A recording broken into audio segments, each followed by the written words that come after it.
and thank you for having me on this morning. Thank you to everyone for joining me this morning. As Judy said, my name is Heather Woolen, and I'm running to be one of your city council members. I'm very excited to work with all of you on making our city a better place.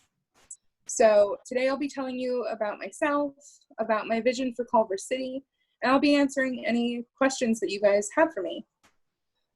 Before we start, I do want to just let you know, as Judy said, there is a chat function. I would like to take all questions from the chat. The reason being, I am half deaf. So meetings like this are hard for me sometimes because not everyone has the equipment necessary to ensure that their voice comes through loud and clear. And I definitely don't want to miss your questions. So please utilize the chat function, and that way I can answer all of your questions. So now I'm going to go ahead, and I have a little presentation set up, and I'm going to go ahead and start that. Wait.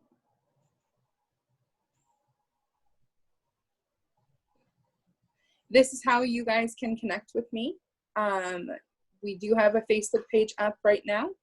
You can find me by searching Heather for Culver City Council. I also have an Instagram set up, and you can find me by searching at Heather for Culver City Council as well. My website will be published very shortly. So a little bit about me. Both of my parents grew up here in Culver City. My dad grew up in Beverlywood West. My mom grew up in the Blanco Park neighborhood. And originally, when I was born and we were here, I did live in Fox Hills. We moved to Blanco Park a little later. And I followed in my parents' footsteps by attending Elmer Khan Elementary School, Culver City Middle School, and Culver City High School. I now have a niece that is attending Elmer Khan also. So it just keeps on going. I received my associate's degree in paralegal studies from West Los Angeles College. I am currently employed in a law office in Playa Vista as a family law paralegal, and I absolutely love what I do. I met my husband here in Culver City when we were volunteering for a couple local youth groups here. It turned out he grew up on the other side of the shopping center in the Lindbergh Park neighborhood. And we've swapped so many stories over the years of growing up here. And when we were married, we moved into Fox Hills, and we're proud to call this neighborhood our home. I've been interested in politics pretty much my whole life. My dad, from a very early age, emphasized the importance of voting and going out to vote. And even as kids, he would take us to the polls with him. And the first time I remember this is 1996. I got to go with him when he was going to vote for the presidential election at the Marriott down the street here in Fox Hills. I remember walking into the polls and asking him just a billion questions about what was going to happen and what he was doing and how does this work. And then I remember him telling me that he was voting, and what would happen is they count all these votes and then they decide who the leader of our country is. And as a kid, that was like the coolest thing on the planet. One person has so much power. One vote makes such a difference that it really jump-started my interests into politics. And as I got older, I got more involved in city politics. The first real instance I had of joining into city politics was when my parents and I were volunteering up at Bill Botts Field with the local baseball leagues. My brothers and I all played Little League, and back then we had the Babe Ruth League, and my brother played there, and my parents volunteered on the board, and we were always there. I swear I felt like I lived there for a good period of time. But there was going to be a discussion about putting in the lights at Bill Botts Field. And I remember us all going to this meeting, and I remember speaking at the podium and encouraging them to put up these lights so that baseball and soccer could continue to play even when the sun went down. And it just made for a safer game, etc. And I'm very glad that today we have those lights and allows our citizens to play even when the sun goes down. So later on in high school, I got involved with journalism, and I joined the high school newspaper. It's called the Centurion, still on paper at the time. I understand they've gone all online at this point. But at that point, it was still a paper version. And the Culver City Council was considering starting a youth committee. And as somebody who was politically aware, I thought this was awesome. I thought it was fascinating. I wanted to know more about it, and I got to write an article about it. So I reached out to the Culver City Council to see if I could interview somebody. Much to my delight, former Mayor Carol Gross responded to me and said she would love to meet and have a cup of coffee and answer any questions that I had. So I met up with her, and I got to interview her. And hearing Carol speak about our city, about her experiences on council, especially as a female, really excited me. And at the end of our conversation, the words that she told me really stuck with me, which was to speak up for what you believe in, but to always remember to listen. And then at the end, she told me, one day you could do this too. And I thought about that a lot as I announced that I was going to go ahead and run for city council. And to have that encouragement as a teenager really meant the world to me. So that's what I'm doing now. I'm speaking up, and I'm listening to my fellow Culver City citizens in hopes that we can work together to make our city even greater. So now I'm going to tell you a little bit about how I want to help our neighborhood and how I want to help our city. So one of the main issues I keep seeing within our council right now is we keep diving into national politics and letting the issues and events from other states take precedence over our local issues. And this has to stop. We need to keep our community and our local issues at the forefront of all of our conversations. One of the conversations that we really should be having right now is how we can assist our small businesses. Small businesses are the cornerstone of our local economy, and they need to be protected, especially during this pandemic, because our local small businesses are the dreams of my neighbors. They represent the backbone of our community right now, and they need our help. We need to work together as a community. We need to work with our Chamber of Commerce and find ways to help and assist our small businesses and ensure that they survive. I know we've all seen the posts about the Spot Cafe, which is struggling, AR Cucina, which closed, La Dijonnaise, which closed, and we've all talked and heard stories from our favorite local businesses who are struggling right now. This should be the focus of our council right now, and it hasn't been. We really need to make this change. And one of the ways I'd like to see this change is through community outreach. We need to ensure that all members of the community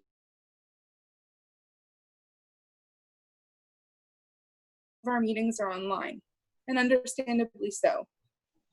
But at one of the recent special council meetings, I tried to remind the council that hosting special online meetings about important issues that affect our community is incredibly unfair. And we've had multiple community meetings regarding important city matters that were well published, well advertised, but important decisions like the recently proposed increase on the transfer tax was done with such little notice that it made it all but impossible for those interested in speaking to do so.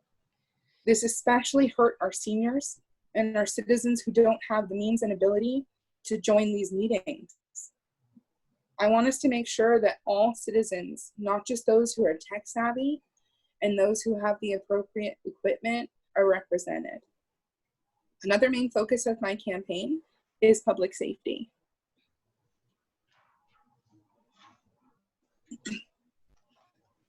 So the primary purpose of a city is to ensure the safety of its residents through their police and fire departments. And we are so lucky that we have great police and fire departments.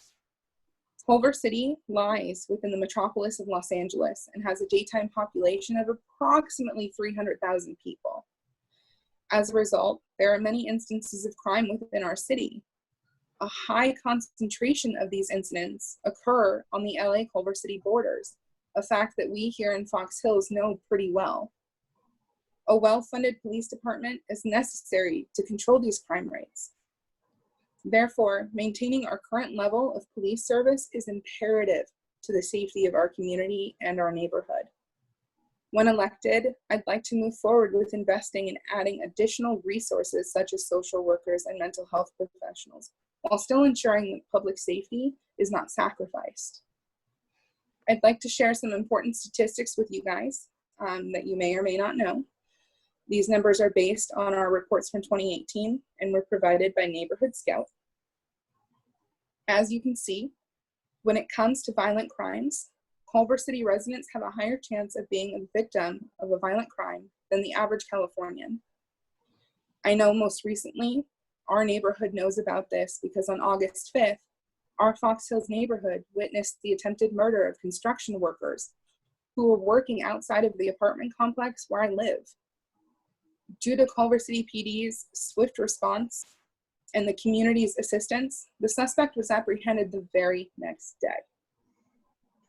In terms of property crimes, Culver City residents are almost twice as likely as the average Californian to be the victim of a property crime. Again, we here in Fox Hills are all too familiar with this.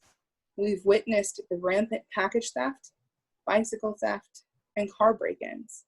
I know that in my complex, as recently as yesterday, a car was broken into despite being parked in our secured garage. Furthermore, as demonstrated on the map on the next slide, there we go. As demonstrated on this map, you can see that Fox Hills neighborhood is one of the most affected by crime in our city. This directly correlates to the additional map I have here, which shows that Fox Hills has the lowest appreciation of property. Our neighborhood and our city simply cannot afford for our police department to lose any of their resources or their personnel. I'm hoping that you guys will consider voting for me, because a vote for me will put our local issues at the forefront of our city council's agenda, which is where they should be. It'll ensure that the issues facing our small businesses will be addressed and that our small businesses will be well supported. It will promote community participation, dialogue, and inclusion of all neighborhoods and all residents. It secures the public safety by ensuring that our police and fire departments have the resources and tools that they need to keep our community safe.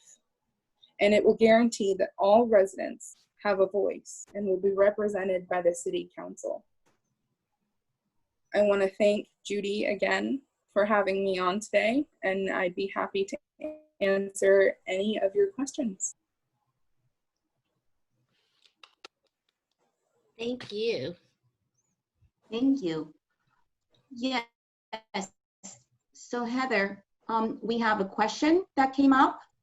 Can you give us your thoughts on Reimagine Fox Hills and some ideas you may have for the areas like the Fox Hills Plaza? Absolutely.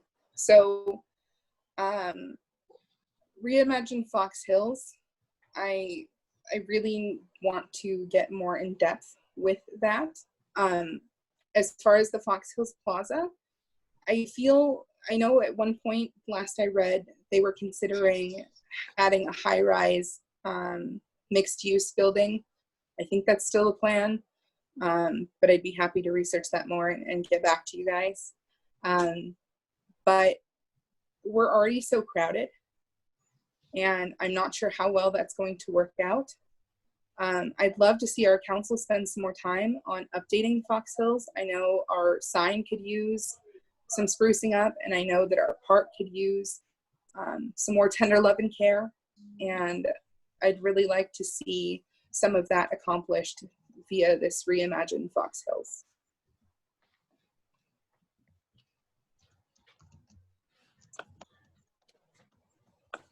Are there any other questions? All you need to do is type them in the chat box, and I will be more than happy to read them to Heather.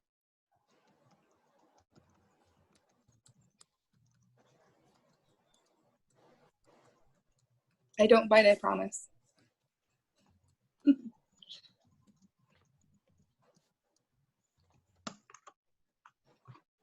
Okay, Heather, another question has come in. Okay. What do you think about the increase in homeless population? So I believe that the increase in homeless population falls into three categories. We have those who are homeless because they've simply been priced out of Culver City. We have the homeless who are homeless because of drug addiction, and we have people that are homeless because of mental illness. Now, when we passed County Measure HHH, Culver City only received $50,000 from that. Our county has really dropped the ball on assisting our homeless residents, and we really need to work on holding our county accountable. I know from personal experience that the Department of Mental Health is failing our mentally ill citizens. I have an aunt who is mentally ill and from time to time is homeless. And whenever she's homeless, she comes to Culver City because this is where she grew up. When I called the LA Department of Mental Health the last time she was homeless and begged them to help me help her, their answer was I should forget about her. I should let it go and I should move on. That's not the kind of response that we need. And we need to work on ensuring that our tax dollars, which are paying for these programs, are actually doing good and helping our community. Because the real answer is Culver City doesn't have the funds or the resources to do this on our own. We need to make sure that the county is helping us and that we hold the county accountable for what is happening. Thank you, Heather. There is another question that has come in. Can you give us some more ideas you have on the direction Culver City should go in terms of housing? So in terms of housing, we need to work on better solutions for housing without overdeveloping our neighborhoods. It may be that, we need to ensure that people know that there are neighborhoods outside of Culver City that they can move into also, but we need to ensure that our neighborhoods remain intact, especially our small neighborhoods. I mean, that's part of the charm of Culver City.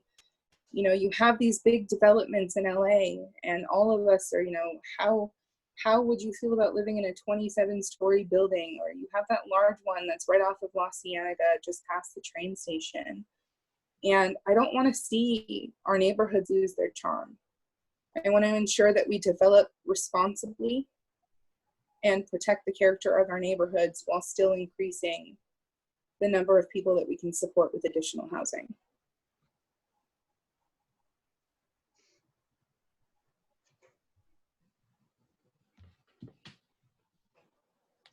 Thank you, Heather.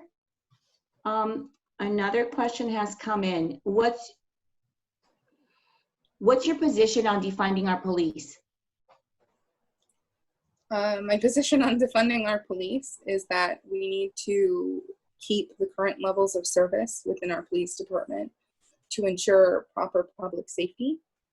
We need to ensure that they have the tools and the resources that they need to protect our community. I don't think it's smart to reallocate or take away funding from our police department. I think that what we need to do is re-examine and add additional services on top of what's already there.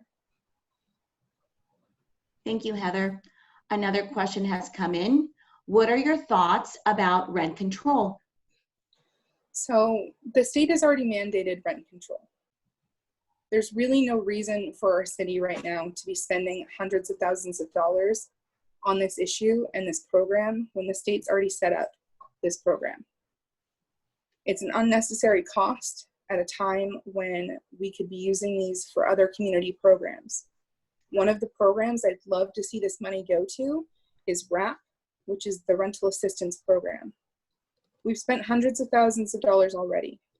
If we make this program permanent, we're going to be spending much more than that.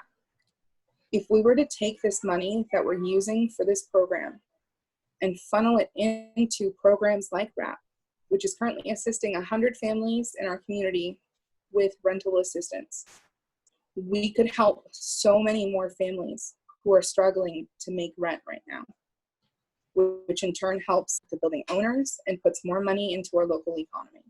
I think that's the way that we need to go. Thank you, Heather. Are there any other questions? Oh, we have another question. Speak to us, Heather, speak to us about the traffic and mobility issues in Culver City and how you see us handling them going forward. So I know here in Fox Hills, especially after, working hours, at least pre-COVID, we get a traffic, especially on Green Valley Circle heading Centinela. I know I've been stuck in the gridlock. We need to find ways to improve mobility through busing and biking, but we need to do it in such a way that it doesn't create further traffic.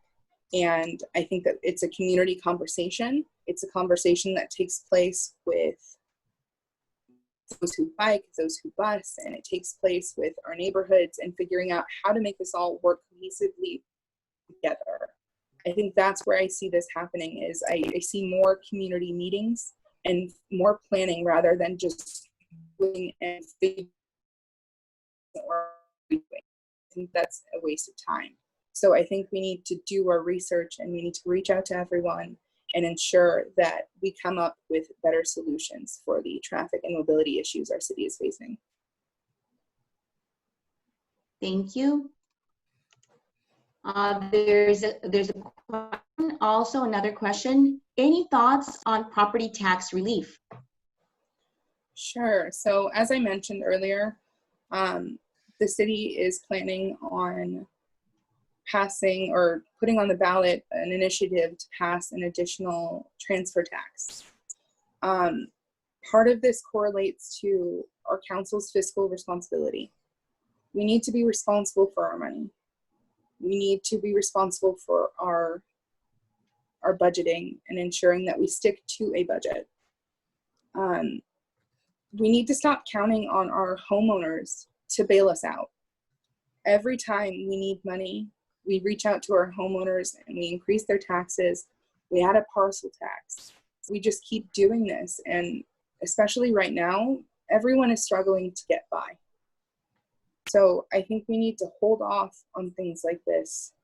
And we need to come up with better ways and balance our budget better rather than just taxing our homeowners ad nauseum.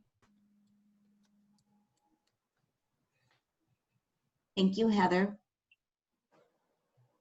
Are there any other questions?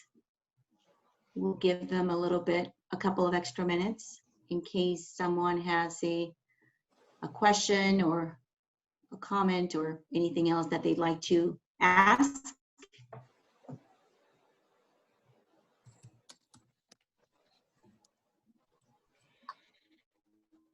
Okay, something else came up. Here's another question, Heather. There is too much overdevelopment going on in Culver City. What would you do to stop it? I think the easiest way to answer that is I would vote no on anything that threatens our local neighborhoods. I think that we should be talking to these neighborhoods, having many community. I remember when I was living in Blanco Park, they were talking about tearing down part of the mall, the little strip mall there on Sepulveda, and building mixed-use buildings. And we had this giant community outreach meeting and talking about it. And the neighborhood let it be known that they didn't feel that this was appropriate. I feel that we still need to do that. We need to stop trying to do this without talking to our community, without coming up with solid strategies and plans. And I think the easiest way to do that is to say, I wouldn't vote for anything until we've had that community outreach. We know how our community feels. We know how it will impact traffic, schools, etc. I think that's the responsible thing to do. Thank you, Heather. There's another question that came up. Heather, can you talk about transparency and budget? Sure. So our budget planning meetings, I don't know about you guys, but a lot of these meetings have taken place during work hours. They've not been very well advertised. I think that we need to be more transparent in our budget. One of the things that I would like to see is community meetings with each neighborhood. You know, what does your community need? How can our budgets help suit you? What is it that your neighborhood is really looking for? And how can we help? I think that adds a layer of transparency. It gets our budget out to everyone and allows our neighborhoods to really tell us what they need, because until they tell us what we need, I mean, it may sound great in our head, but maybe that's not the most important thing to that neighborhood. And Heather, I apologize. It was a long question and I didn't see the rest of it, but there's a second part to the question. How can we empower the community to be a part of our fiscal responsibility? So I think that what I just said, I think that we need to hold workshops in each neighborhood, and we really need to lay out our budget. We need to make it understandable so common people, everyday citizens really understand our budget. We need to make it, you know, sometimes I feel like when we talk about budget, it gets kind of condescending, and I don't want that. I want all of our neighborhoods to be involved. I want everyone to feel like they have a voice in it, and I want to help explain and see what our neighborhoods really need to improve our community. And I think that's a great way to get the dialogue started with our communities on budget and transparency with everyone. Thank you, Heather. Another question has come up. Any thoughts about increasing parking in the Fox Hills area? Oh my gosh, yes. So we have such limited parking here. And I know I have to park on the street, and I hunt for my parking spot every night. I would like to see us figure out a better way to increase our parking. I mean, there's such limited space in Fox Hills that it's going to take somebody that has better design knowledge than myself to figure out how best to do that. But we really need to figure it out, because the parking here is just awful. It's truly awful. I don't know whether we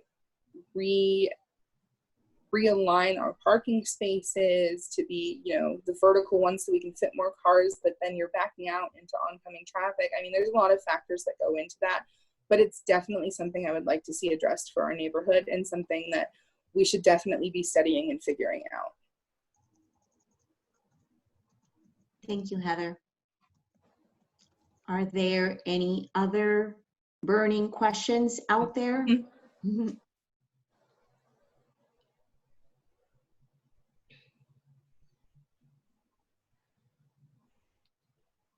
I'm just writing a quick comment. Okay. Yeah, just FYI. Yeah. Okay. Yes. No, take your time. I'm here.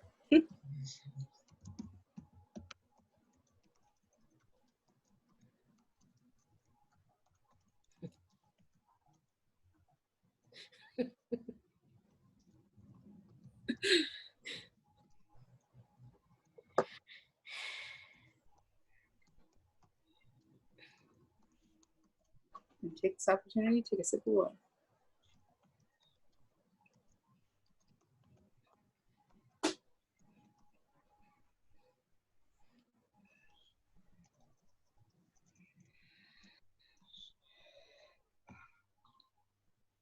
And from the looks of it, it seems like maybe this may be the last one. The last one that's coming in. Sounds good. Give everyone a break before the next one. Which I'll be right there. No worries, Judy. Take your time. Sharing with. Okay.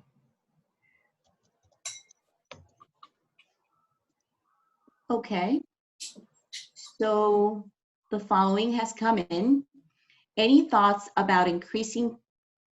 Oh, that's the same. Okay. Yeah, sorry. Okay. Any thoughts about increasing parking in the functions? Yes.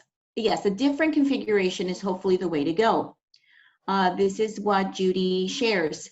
Gabe Garcia has two mock-ups for back-end parking, which he will be sharing with the community. Thank you, Judy. Okay, Thanks, you know Judy. Gabe Garcia, he's the traffic engineer. Right. Yeah, okay. yeah, no, I'm really excited to see his proposals because you know I as well as I do, know. Yeah, parking here is just, I mean, it's awful. You want to have friends over, and sometimes you're like, hey, if yeah. it's between 6 and 8, forget it. You know, And yeah, I'm really looking forward to seeing what he says and the designs that he comes up with. Like I said, it takes somebody with better knowledge of design than me, right. but Yeah. I Oh, I definitely know. with you. I know we're all facing, and I really look forward about it. I think we've had parking this way for far too long, and I'm really excited that it's being addressed. Thank you, Heather. So, Another question has come in. Just a thought, if we don't know what is happening behind the scenes with our council, quote unquote, in parentheses, transparency, wow, can the community ever be empowered to help itself heal and be healthier? I mean, absolutely. I think that we just need to keep putting pressure on the council to be more transparent and to engage with its citizens. It's something that I've been fighting for. It's something that, you know, I comment to other council members all the time. Hey, you know, why wasn't there more notification? Why weren't people, you know, why wasn't this advertised? We can spend $1 billion advertising, you know, the upcoming rent control meetings, but not one meeting on other important city issues. I think we just need to keep applying pressure and keep calling them out on their lack of transparency. I think that's really important right now. Thank you, Heather. Another question. Many votes with the current council make up a 4-1. How do you see yourself working with colleagues, knowing you may be on the short side of most votes? How do you get things done? You know, I've thought about this a lot. And one of the reasons I ran was because I felt like there was a lack of diverse thought and diverse opinion on this council. And I think that by listening to all of our citizens and by providing a different point of view, we can assist each other in coming up with better solutions to our local issues. This means that, you know, maybe by something that I say from a different point of view, something's considered that wasn't considered before. It gives us the opportunity and it gives us the means to make more informed and more well-educated, well-rounded decisions as a council.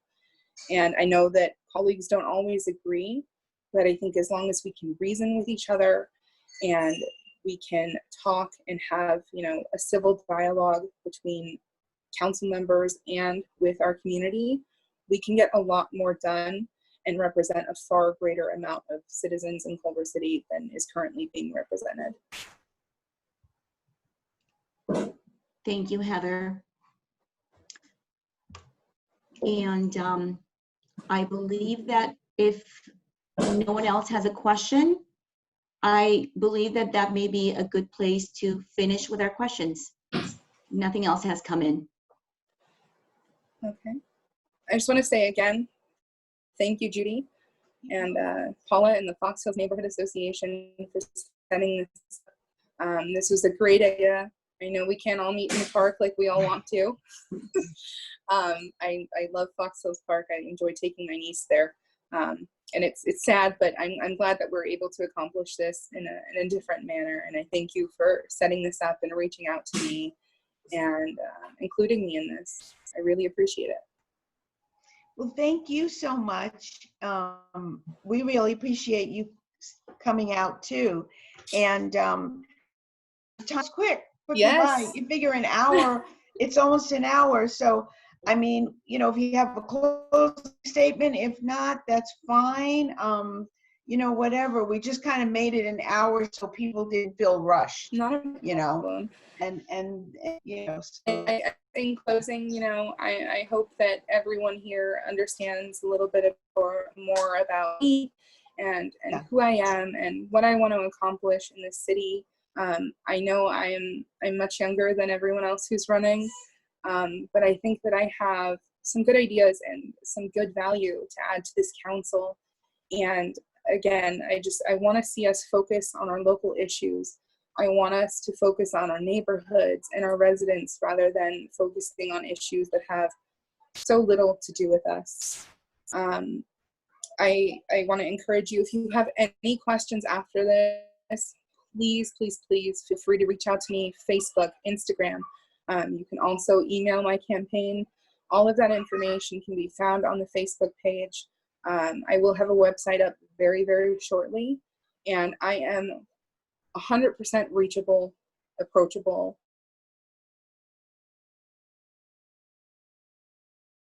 Please feel free to reach out to me. I'm more than happy to talk to you.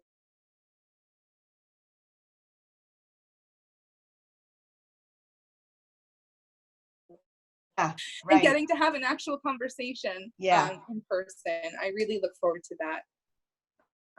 So again, if you have any questions, please just reach out to me. I'm always available. Okay. Thanks Thank you Heather. so much. Thank you. Thank you guys. Thank you all for being here. I know it's hard on a Sunday morning, but I'm glad that you all were able to come and share this time with me. And at 12 o'clock, we have another, which will be, grab a cup of Joe or whatever, and, come on back. And very good. Thank All you right. so much again. Thanks so much, Judy. Thank you. Okay. Thank you. Bye, everyone. Bye-bye.